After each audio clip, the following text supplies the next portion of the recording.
অসমীয়া সাহিত্য জগতত শেৱালী কবি বুলি কাক কোৱা হয়? উত্তৰ: শৈলধৰ ৰাজখোৱা।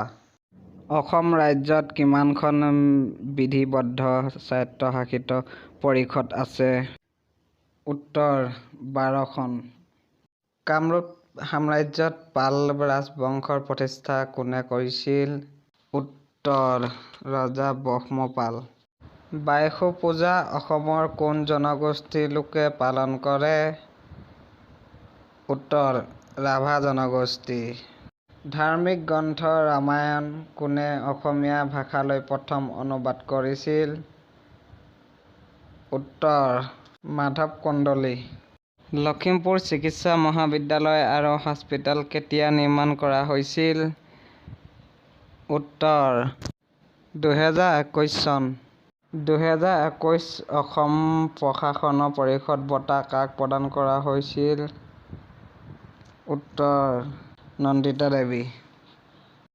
ভাৰতৰ প্ৰথম কেতিয়া ডাক জীৱন বীমা আৰম্ভ কৰা হৈছিল? উত্তৰ: 1 ফেব্ৰুৱাৰী 1884 চনত।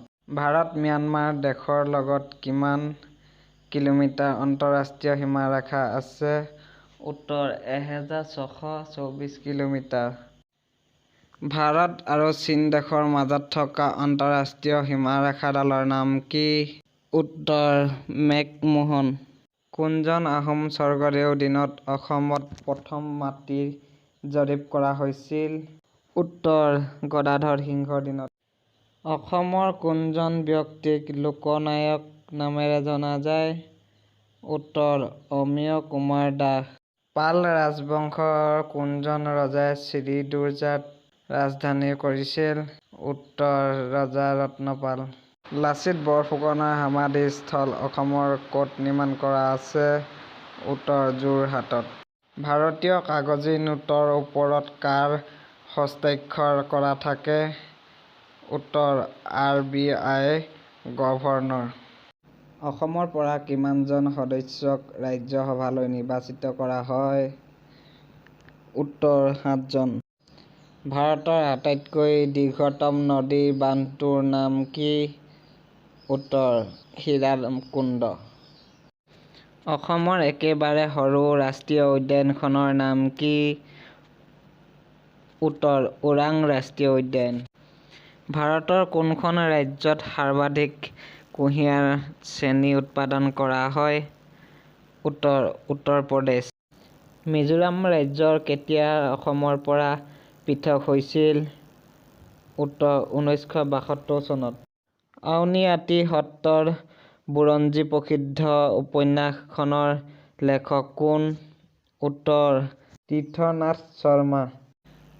UPSC সদস্যসকলৰ কাৰ্যকাল অৱধি কিমান বছৰ?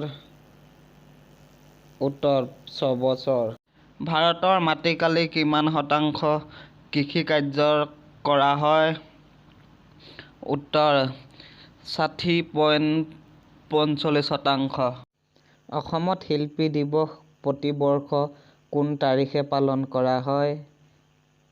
উত্তৰ: 17 জানুৱাৰী। এছিয়ান গেমছত স্বৰ্ণ পদক বিজয়ী প্ৰথম গৰাকী ভাৰতীয় মহিলা কোন? উত্তৰ: কমলজিৎ সিদ্ধু। মোহনবাৰী বিমানবন্দৰ অসমৰ কোনখন জিলাত অৱস্থিত? উত্তৰ: ডিব্ৰুগড় জিলাত। চৰ্দাৰ বল্লভভাই পেটেল ৰাষ্ট্ৰীয় পুলিচ একাডেমী ভাৰতৰ ক'ত আছে? উত্তৰ: হায়দৰাবাদ। নাগালেণ্ড ৰাজ্য কেতিয়া অসমৰ পৰা পৃথক হৈছিল? উত্তৰ: 1963 চনত। এটা সৰীসৃপ প্ৰাণীক কিহৰ ভিত্তিত শ্ৰেণীত অন্তৰ্ভুক্ত কৰা হৈছে? উত্তৰ: কণী দিয়াৰ বাবে। ভাৰতৰ আটাইতকৈ কম জনবসতিৰ ৰাজ্য কোনখন? উত্তৰ: ছিকিম ৰাজ্য। ভাৰতৰ প্ৰথমখন মহিলা বিশ্ববিদ্যালয় কেতিয়া স্থাপন কৰা হৈছিল? উত্তৰ: 1916 চনত।